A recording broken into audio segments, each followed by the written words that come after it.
Hello friends, मैं हूं आपके सामने गौरव मिगलानी। इस वीडियो में आज हम 12th क्लास की बिजनेस स्टडीज का एक नया चैप्टर शुरू करने जा रहे हैं जिसका नाम है मार्केटिंग एंड मार्केटिंग मिक्स। तो मैं बता देता हूं कि इस चैप्टर से पहले काफी सारे चैप्टर्स आपके इसी बिजनेस स्टडीज के इसी चैनल पर अपलोड हो चुके हैं।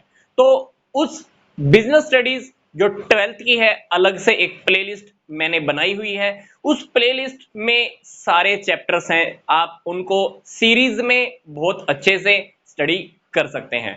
तो आइए अब हम स्टार्ट करने जा रहे हैं जो हमारा नया चैप्टर है, मार्केटिंग एंड मार्केटिंग मिक्स।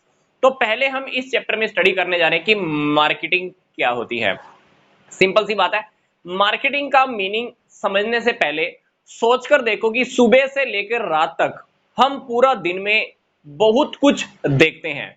सुबह उठे, टूथपेस्ट, टूथब्रश, टॉवल, फिर कुछ चीजें और हैं। घर से निकलते हैं तो हमने बाइक देखते हैं, मोबाइल देखा, हमने टीवी देखा, मक्खन यूज किया, दिन में ब्रेड यूज किया, कपड़े यूज किए। बहुत सारी ऐसी चीजें हैं जो पूरा दिन में हमारे सामने आती हैं और इनको हम यूज भी करते हैं। पर हमारे मन में ये प्रश्न आना चाहिए कि ये चीजें आती कहां से हैं, इनको सप्लाई करने वाला कौन है, इनको रिसीव करने वाला कौन है। सिंपल सी बात, जो भी प्रोडक्ट मैंने आपके सामने बताए, जो भी नेम्स मैंने आपके सामने लिए, ये सारे प्रोडक्ट आते हैं मार्केट से। कहां से आते हैं? मार्केट से। डेफिनेटली ये चीजें हम सारी की सारी कहां से खरीदते हैं? मार्केट से ही तो खरीदते हैं। खरीदने वाला कौन होता है? कस्टमर। मतलब कस्टमर क्या करता है? मार्केट से इन चीजों को रिसीव करता है। अब बात यह आता है कि इसको सप्लाई कौन करता है? सप्लाई करने वाले को हम बोलते हैं सेलर या मार्केटियर। तो सिंपल सी बात है कि मार्केटिंग का टॉपिक समझने से पहले मार्केटिंग के जो 3 बेसिक पार्ट हैं वो हमको समझने बहुत जरूरी हैं। उसको डिटेल में स्टडी करना हमको बहुत जरूरी है। तो डिटेल में अपने को क्या समझना है? पहले पहले अपने को समझना है कि मार्केट क्या होती है, फिर दूसरा है कस्टमर क्या होता है, तीसरा है सेलर क्या है।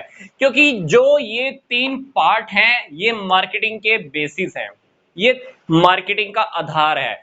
क्योंकि अगर इन तीनों में से कुछ भी गायब है, हम कह ही नहीं सकते कि वहां पे मार्केटिंग भी है। मैं क्या बोल रहा हूं? अगर इन तीनों में से कोई एक भी चीज अगर मैं हटा दूं तो मार्केटिंग का कोई मतलब ही नहीं रह जाता।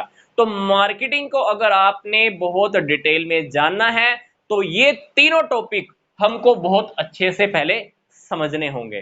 तो हालांकि ये तीनों बातें, ये तीनों टॉपिक आप बहुत अच्छे से जानते हो, पर हम आपके बिजनेस स्टडीज के लेवल पे इसको थोड़ा डिटेल में जान लेते हैं। तो सबसे पहले हम जानते हैं मार्केट क्या होती है। सिंपल सी बात है, मार्केट को हम लोग लोकल लैंग्वेज में क्या बोलते हैं? बाजार बोलते हैं। पर मार्केटिंग के जो टॉपिक हैं, ये तीनों मार्केटिंग के जो ये तीनों टॉपिक हैं वो हमको थोड़े से ध्यान से समझ रहे हैं अभी। तो सबसे पहला जो टॉपिक हम डिस्कस करने जा रहे हैं वो है डेफिनेटली मार्केट। मार्केट के अंदर भी जो हमारा पहला टॉपिक है वो है मार्केट का ट्रेडिशनल व्यू। मतलब जो पुरानी विचारधारा है उसके अकॉर्डिंग मार्केट का मतलब क्या है। फिर मॉडर्न व्यू के अकॉर्डिंग, मॉडर्न कॉन्सेप्ट के अकॉर्डिंग मार्केट का मतलब क्या है। सिंपल सा टॉपिक है, ध्यान से देख लेते हैं। जो ट्रेडिशनल व्यू है, ट्रेडिशनल व्यू कहता है कि मार्केट का मतलब एक ऐसी जगह है, एक ऐसा फिजिकल लोकेशन या एक ऐसी पार्टिकुलर प्लेस से है जहां पर बायर और सेलर्स आपस में मिलते हैं और आपस में कुछ खरीदने का और कुछ बेचने के लिए डील करते हैं। मैं आपको फिर से ये लाइन रिपीट कर रहा हूं। ट्रेडिशनल व्यू कहता है कि मार्केट का मतलब एक ऐसी जगह से है, एक ऐसी स्पेशल जगह, ये एक ऐसा पार्टिकुलर प्लेस जहां पर बायर और सेलर आपस में मिलते हैं और खरीदने और बेचने की, मतलब बाय करने की या सेल करने की आपस में डील करते हैं। पर आजकल थोड़ा सा कॉन्सेप्ट अभी और चेंज होता जा रहा है।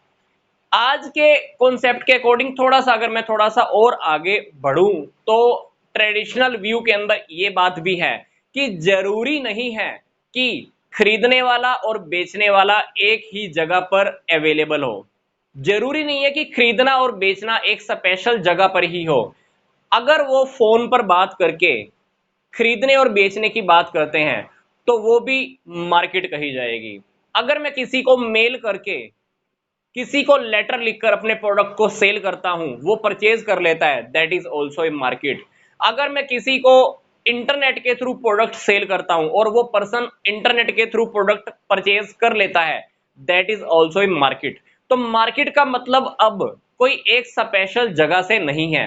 मार्केट का मतलब सिर्फ बायर और सेलर दोनों का मिलना है और उन दोनों के बीच में प्रोडक्ट परचेज और सेल करने की डीलिंग होनी जरूरी है।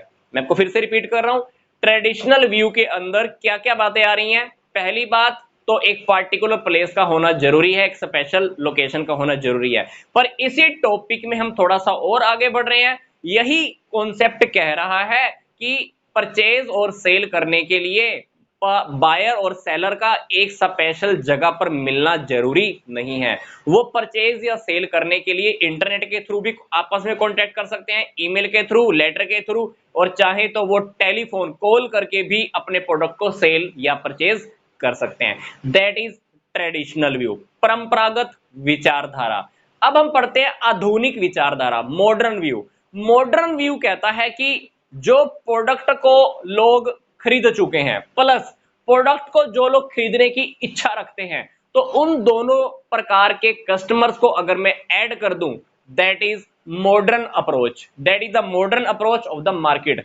इस अप्रोच के अकॉर्डिंग मार्केट का क्या मतलब है कि जो लोग रियलिटी में प्रोडक्ट को खरीद चुके हैं, real buyers plus potential buyers, जो मतलब प्रोडक्ट को खरीदने की इच्छा रखते हैं, तो दोनों प्रकार के बायर्स को अगर मैं टोटल कर देता हूं, ऐड कर देता हूं, that is the modern view of the market.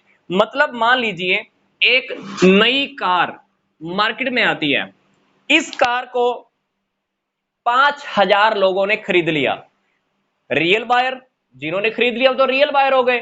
5,000 लोग अभी और खरीदना चाहते हैं, मतलब इच्छा रखते हैं, तो 5,000 खरीद चुके हैं, 5,000 अभी और खरीदना चाहते हैं। तो जो ये बायर्स हैं, जो इस प्रोडक्ट का जो बाजार है, वो इन दोनों को मिलाकर कहा जाएगा, इन दोनों को मिलाकर कहा जाएगा real buyers plus potential buyers, मतलब जो खरीद चुके हैं प्लस खरीदने की इच्छा रखते हैं। तो ये रियलिटी में उस प्रोडक्ट की क्या होगी, मार्केट होगी। तो ट्रेडिशनल व्यू क्या कहता था, प्लेस होना चाहिए, लोकेशन होना चाहिए, बायर और सेलर का आपस में जरूरी नहीं है कि एक लोकेशन पर मिले, पर वो कहीं पर भी प्रोडक्ट को सेल या परचेज कर सकते हैं। That is a traditional view. Modern approach क्या कहती है कि जो प्रोडक्ट को खरीद चुके हैं प्लस खरीदने की इच्छा रखते हैं, वो उस प्रोडक्ट का क्या होता है, मार्केट होता है। तो बेसिस ऑफ मार्केटिंग का हमने पहला टॉपिक स्टडी कर लिया, दैट इज मार्केट। अब बेसिस ऑफ मार्केटिंग का हम दूसरा टॉपिक स्टडी करने जा रहे हैं, दैट इज कस्टमर। सिंपल सी बात है, कस्टमर कौन होता है, आप, मैं, हम सब कस्टमर है। मार्केट में गए, कुछ खरीदने के लिए गए, खुद को यूज करने के लिए कोई प्रोडक्ट चाहिए, हम कस्टमर है। मैंने अपने लिए कोई प्रोडक्ट खरीदा या अपनी फैमिली के किसी पर्सन के यूज करने के लिए प्रोडक्ट को परचेज किया, डेफिनेटली मैं कस्टमर हूं। मतलब कस्टमर मैंने खुद के लिए खरीदा या अपने फैमिली के मेंबर के लिए खरीदा, मैं कस्टमर हूं। तो कस्टमर कोई भी हो सकता है, क्योंकि कस्टमर क्या है, रियलिटी में प्रोडक्ट को यूज करता है खुद के लिए या अपने बिजनेस के लिए। तो कस्टमर किसी भी टाइप का हो सकता है, ये एक पीपल हो सकता है, एक पर्सन हो सकता है, ऑर्गेनाइजेशन हो सकती है, जिनको अपनी आवश्यकताओं को पूरा करना होता है। मान लो मेरे को एक कार चाहिए, मेरे को अपनी जरूरत को पूरा करना है, तो मैं एक कस्टमर हूं। तो कस्टमर जरूरी नहीं है कि एक अकेला व्यक्ति ही हो, एक ऑर्गेनाइजेशन भी हो सकती है। मान लो एक हॉस्पिटल है, हॉस्पिटल को चलाने के लिए क्या क्या चाहिए, बहुत सारे बेड चाहिए, फर्नीचर चाहिए, इंफ्रास्ट्रक्चर चाहिए, काफी सारी मशीनरीज भी चाहिए। तो उस ऑर्गेनाइजेशन की जो जरूरत है वो बहुत सारी है। तो वो हॉस्पिटल भी देखा जाए तो एक ऑर्गेनाइजेशन है, और दूसरे लैंग्वेज में देखा जाए तो वो एक कस्टमर है, क्योंकि उसको कहीं ना कहीं से तो ये सब प्रोडक्ट परचेज करने ही होंगे। तो customer, wholesale customer, retail customer, male customer, female customer, बूढ़ा व्यक्ति भी कस्टमर हो सकता है, जवान भी कस्टमर हो सकता है, एक रिच कस्टमर भी हो सकता है, एक पुअर भी कस्टमर हो सकता है, एक लोअर इनकम वाला भी बंदा कस्टमर हो सकता है। तो कस्टमर कोई भी हो सकता है, बहुत सारी क्वांटिटी में एक साथ परचेज करने वाला भी कस्टमर, थोड़ी थोड़ी क्वांटिटी में परचेज करने वाला भी कस्टमर, खुद के लिए प्रोडक्ट परचेज करने वाला भी कस्टमर, फैमिली के किसी पर्सन के लिए परचेज करने वाला भी कस्टमर, एक ज्यादा पैसा रखने वाला भी कस्टमर, एक थोड़ा पैसा रखने वाला भी कस्टमर। तो कस्टमर कोई भी हो सकता है, जो प्रोडक्ट को खुद यूज करेगा या और किसी के लिए परचेज करेगा। तो ये हुआ हमारा कस्टमर का टॉपिक। अब बात आती है बेसिस ऑफ मार्केटिंग का, हमारा तीसरा base, that is seller, that is the marketeer. ये वो है जो गुड्स या सर्विसेज की सप्लाई करते हैं। किस लिए? क्योंकि इनको कस्टमर्स की आवश्यकताओं को संतुष्ट कर रहा है। कस्टमर को काफी सारी आवश्यकताएं होती हैं, मुझे ये चाहिए, कार चाहिए, बाइक चाहिए, बीमा चाहिए, इंश्योरेंस चाहिए, ट्रांसपोर्ट की सर्विस चाहिए। इनकी काफी सारी नीड्स होती हैं, आवश्यकताएं होती है। सेलर या मार्केटियर क्या करता है? कस्टमर्स की नीड्स को सेटिस्फाई करता है, आवश्यकताओं को इनकी संतुष्ट करता है। तो अगर मैं बात करूं कि सेलर कौन होते हैं, मार्केटियर कौन होते हैं, तो सिंपल सी लैंग्वेज में ये वो पर्सन या ऑर्गेनाइजेशंस होती हैं जो कस्टमर्स की आवश्यकताओं को संतुष्ट करने का काम करते हैं। ये आवश्यकताओं को संतुष्ट करना चाहते हैं और ये इनकी आवश्यकताओं को संतुष्ट करते हैं। तो सेलर और मार्केटियर कोई पर्सन हो सकता है, ऑर्गेनाइजेशन भी हो सकता है। ये सेलर और मार्केटियर क्या प्रोवाइड कराते हैं? गुड्स या सर्विसेज। क्यों करवाते हैं? To satisfy the need of customer, customers की नीड्स को सेटिस्फाई करने के लिए, इन लोगों की आवश्यकताओं को संतुष्ट करने के लिए ये गुड्स या सर्विसेज प्रोवाइड करवाते हैं। तो मार्केटियर या सेलर दो टाइप के होते हैं। पहला जो मार्केटियर है वो है गुड्स का मार्केटियर। कौन सा? गुड्स का मार्केटियर। गुड्स का मार्केटियर का मतलब वो गुड्स जो हमारे सामने फिजिकल फॉर्म में अवेलेबल होती हैं। ये मार्कर है, हम देख पा रहे हैं। ये व्हाइट बोर्ड है, देख पा रहे हैं। आपने ब्रेड यूज किया, देख पाते हो। टूथपेस्ट यूज किया, देख पाते हो। आपके पास शूज हैं, देख पाते हो। कपड़े हैं, देख पाते हो। लैपटॉप है, देख पाते हो। ये सारी गुड्स के एग्जांपल हैं। किसके? गुड्स के। इनको हम फिजिकल फॉर्म में देख पाते हैं, फिजिकल फॉर्म में टच कर पाते हैं और इनको हम यूटिलाइज भी कर पाते हैं। इनसे हमारी नीड्स की सेटिस्फेक्शन होती है, हमारी आवश्यकताओं की संतुष्टि होती है। ये हुआ गुड्स को सप्लाई करने वाले मार्केटियर।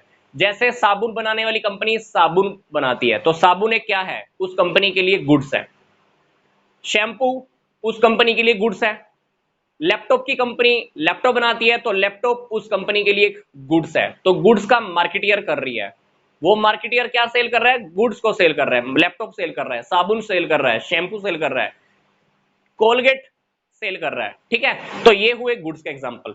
अब आता है कि सर्विस मार्केटियर कौन से होते हैं?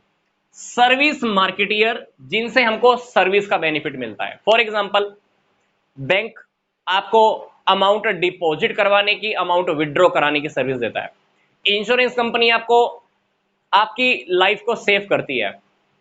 इसी तरह से ट्रांसपोर्ट कंपनी, ट्रांसपोर्ट वाले, रोडवेज वाले आपको एक शहर से दूसरे शहर तक छोड़कर आते हैं। आपने कहीं पर कुछ बुक किया, ट्रांसपोर्ट वाले आपकी गुड्स को वहां से लेके आपके शहर तक, आपके घर तक पहुंचाते हैं। तो डेफिनेटली आपको सर्विस का बेनिफिट मिलता है।